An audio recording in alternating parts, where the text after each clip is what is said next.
Баршаңызға сәлем. Бүгін сіздермен пайдалы кеңестер арнасы. Нанның қандай пайдасы мен зияны бар? Ең алдымен арнама тіркелуді ұмытпаңыз. Нан тезірек тойуға және ұзақ уақыт тоқ жүруге көмектеседі. Сондықтан одан бас тартпау керек. Шындығында, егер адам артық салмақ болса, оны ұлғайғаннан қаламасаңыз, нанға шектеу қойған жөн. Нан айтарлықтай құнарлы тағам. Бастысы оны жұмсақ сұрыпты ұннан жасайды. Өз кезегінде ол жылдам глюкозаға айналады. Нанның гликемиялық индексі жоғары, сондықтан қандағы қант мөлшерінің артуына, артық салмақ қосуға және бауырда май жиналуына ықпал етеді. Демек, нан жеуге болмай ма деген сұрақ туындайды. Семіздіктен зардап шегетіндерге бас тартқан жөн. Ал өзгелеріне нанның негізгі тағамды толықтырушы деп қабылдағанымен, негізгі асқа қарағанда нанның құрамында калория мен жеңіл көмірсулар көбірек екенін естен шығармаған абзал. Әр нәрсенің белгілі бір мөлшері бар. Бір тілім нанның салдарынан калорияның тәуліктік нормадан аздап асуы мен айлар мен жылдардан кейін артық салмаққа алып келіп, екінші дәрежелі қант диабетіне шалдығу қатерін арттырады. Біздің ойымызша, ақ нанға қарағанда қара нан пайдалырақ. Шындығында, екі нанның құрамы, көмірсулардың мөлшері мен құнарлылығы бойынша бір-біріне айырмашылығы аз. Қант диабетіне шалдыққанда ақ нанды қара түріне алмастыруға болады деген сөздер аңыз болып табылады. Олардың арасындағы жалғыз айырмашылық қара нандағы көмірсулардың көзі қара бидай ұны. Ол қышқылды болып келеді. Сондықтан асқазан сөлінің өңешке түсуінен зардап шегетіндерде ауру асқындыруын тудыруы мүмкін. Нанның глютенсіз түрін жеген дұрыс. Себебі глютен зиян. Глютенсіз нан бұл күріш немесе жүгері ұнынан жасалған нан. Жүгері ұнынан жасалған шұқа нан әлемдегі көптеген халықтардың асханасының ажырамас бір бөлшегі. Олар өте дәмді. Алайда медицина тұрғысынан қарағанда, оның кәдімгі ақ немесе қара нанның айырмашылығы жоқ. Бір ғана айырмашылығы олардың құрамында глютен, яғни кей адамдарда ішектің қабынуын тудыратын ақуыз жоқ. Ішектің глютенмен зақымдалуы целиакия деп аталады және шамамен адамдардың 1%-ында кездеседі. Бүгінде желілік сарапшылардан ішектің тесілуі мен улы глютен туралы әңгімелерді жиі естуге болады.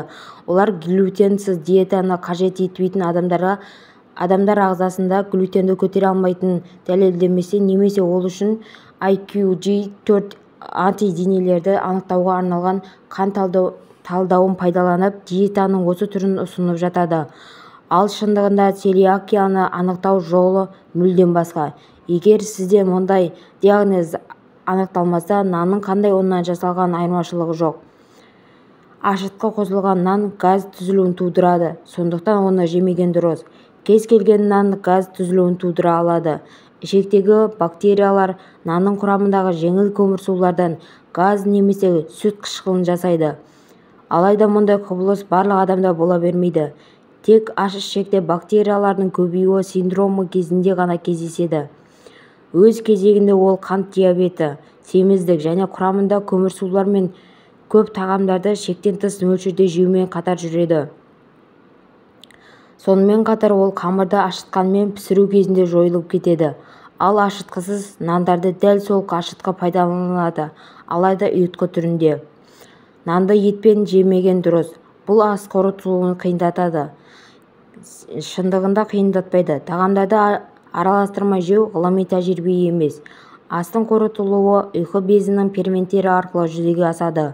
Ал нанды қорытатын амилаза және етті қорытатын трипсин мен липаза ферменттері қатар бөлінеді және бір-бірінің жұмысына кедергі келтірмейді. Біздің ойымызша, жаңа піскен наннан бас тартқан жөн. Себебі ол да ауыр қосылады және ішекте жайсыздық тудыруы мүмкін. Ал шындығында келсек, жаңа піскен нан ұзағырақ қорытылады. Жаңа піскен нанды көп жеген адамдарда ішек бітелуі болған жағдайлар белгілі. Сонымен қатар жаңа піскен нан рефлюкс тудыруы мүмкін. Алайда оны белгілі бір мөлшерде ғана жесе зияны жоқ. Әрине, нанның зияны көп сияқты болып көрінуі мүмкін.